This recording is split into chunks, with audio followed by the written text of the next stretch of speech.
Hello audience, Mr. Z here. China, a nation or series of nations which have fluctuated from imperial heights to disorganized lows. During the age of imperialism, European empires began looking toward China as the next site of imperial expansion. In our timeline, Britain, Russia, and even Japan established plans for colonization and conquest of Chinese territory, through means of coercion and aggressive negotiation. What resulted was a state of semi-colonialism involving numerous skirmishes, wars, and what would culminate in the overthrowing of the Chinese Empire and installation of the Kuomintang led by Sun Yat-sen, who would later be replaced by Yuan Shikai, who would attempt to re-establish the empire with himself as emperor, only to be cast down and replaced by Chiang Kai-shek years later, who himself would lose his nationalist regime to Mao's communist government later down the line.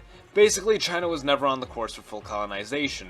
Most of the empires really only went halfway with their strategy. Britain, in essence, dominated the Chinese government and economy, but had a fairly low level of British civilians actually living within China and establishing British settlements. The most active empire was probably Japan. However, even in occupied territories such as Manchuria, the Japanese presence was nominally military, and thus there was little influence of Japanese, British, French, Russian, or German cultures within their spheres of influence. Why? Because long-term occupation of China would have been too tedious and costly. It is believed that by maintaining authority over a few significant seaports, long-term occupation would prove unnecessary, since there was no way the Chinese could ever have the capabilities to fend off a European power. But boy were they wrong.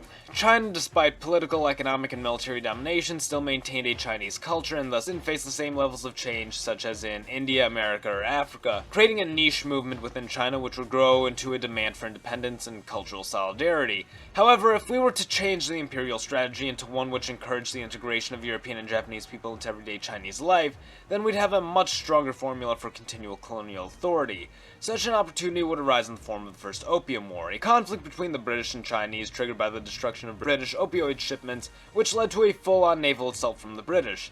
Standing no chance of defeating the fleet, the Chinese government petitioned for peace, falling to the mercy of Britain as they made their demands. In our timeline, Britain sought payment for the destroyed shipments, special privileges for British citizens within China, and permanent control of Hong Kong.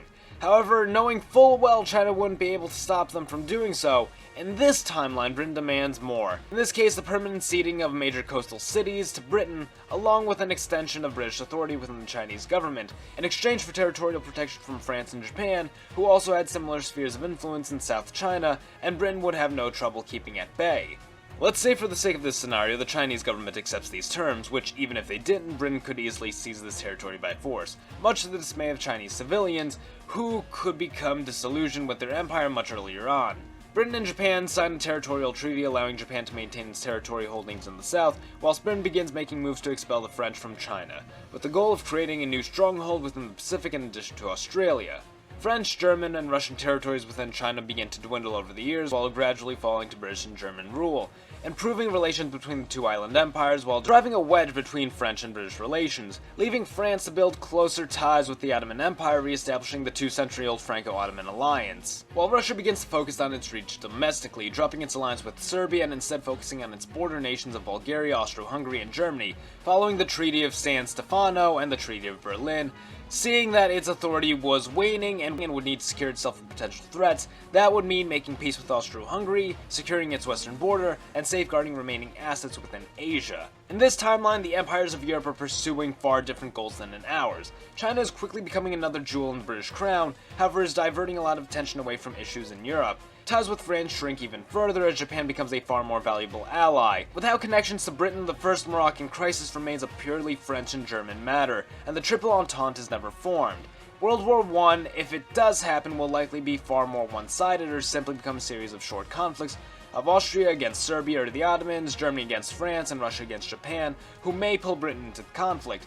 However, things would likely be nowhere near as bad as World War I was in our timeline. This of course means the continuity of the German Empire, who would likely trample French aggressions, a continuity of the Russian Empire as World War I never triggers the public outrage which led to the Russian Revolution, fall of the Ottoman and Austrian empires soon after, who would likely see assimilation to the German Reich, who would become a major powerhouse alongside Britain. America, on the other hand, remains isolationist and doesn't rise to the levels of prominence it holds today, however may take the opportunity to expand its borders borders into Latin America through a more aggressive good neighbor policy, the Woodrow Wilson kind and not so much the FDR kind, something I jokingly call the good landlord policy.